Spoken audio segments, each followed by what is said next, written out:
Atos dos Apóstolos, capítulo 23.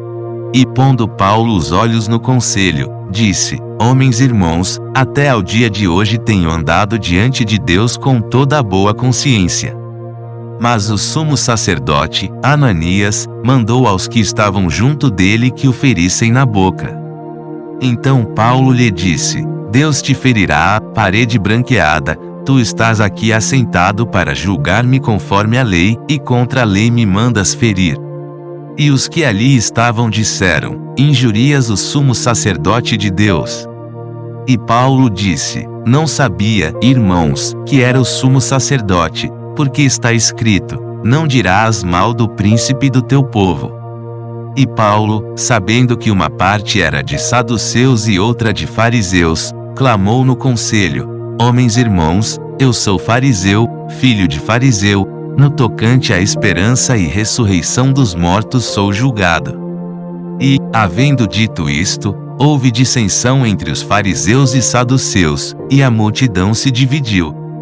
Porque os saduceus dizem que não há ressurreição, nem anjo, nem espírito, mas os fariseus reconhecem uma e outra coisa. E originou-se um grande clamor. E, levantando-se os escribas da parte dos fariseus, contendiam, dizendo: Nenhum mal achamos neste homem, e, se algum espírito ou anjo lhe falou, não lutemos contra Deus.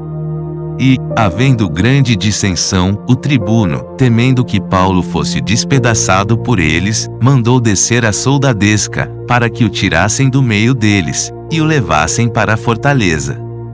E na noite seguinte, apresentando-se-lhe o Senhor, disse: Paulo, tem ânimo, porque, como de mim testificaste em Jerusalém, assim importa que testifiques também em Roma.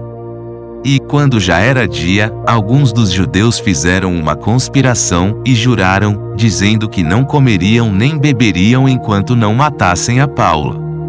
E eram mais de 40 os que fizeram esta conjuração.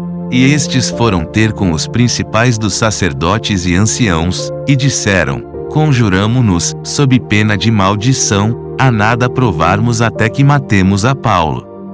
Agora, pois, vós, com o conselho, rogai ao tribuno que vô-lo traga amanhã, como que querendo saber mais alguma coisa de seus negócios, e, antes que chegue, estaremos prontos para o matar.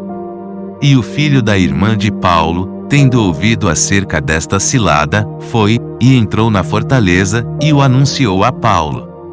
E Paulo, chamando a si um dos centuriões, disse: Leva este jovem ao tribuno, porque tem alguma coisa que lhe comunicar. Tomando-o ele, pois, o levou ao tribuno, e disse: O preso Paulo, chamando-me a si, rogou-me que trouxesse este jovem, que tem alguma coisa para dizer-te. E o tribuno, tomando-o pela mão, e pondo-se à parte, perguntou-lhe em particular: Que tens que me contar? E disse ele: Os judeus se concertaram rogar-te que amanhã leves Paulo ao conselho, como que tendo de inquirir dele mais alguma coisa ao certo. Mas tu não os creias, porque mais de 40 homens de entre eles lhe andam armando ciladas, os quais se obrigaram, sob pena de maldição, a não comer nem beber até que o tenham morto, e já estão apercebidos, esperando de ti promessa. Então o tribuno despediu o jovem, mandando-lhe que a ninguém dissesse que lhe havia contado aquilo. E, chamando 2 centuriões, lhes disse: Aprontai para as 3 horas da noite 200 soldados, e 70 de cavalaria, e 200 arqueiros para irem até Cesareia, e aparelhai animais, para que, pondo neles a Paulo, o levem salvo ao presidente Félix. E escreveu uma carta que continha isto: Cláudio Lísias, a Félix, potentíssimo presidente, saúde. Esse homem foi preso pelos judeus, e, estando já a ponto de ser morto por eles, sobrevim eu com a soldadesca, e o livrei, informado de que era romano. E, querendo saber a causa por que o acusavam, o levei ao seu conselho.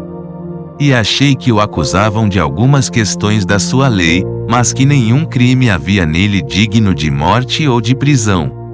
E, sendo-me notificado que os judeus haviam de armar ciladas a esse homem, logo te enviei, mandando também aos acusadores que perante ti digam o que tiverem contra ele. Passa bem. Tomando, pois, os soldados a Paulo, como lhe fora mandado, o trouxeram de noite a Antipátride.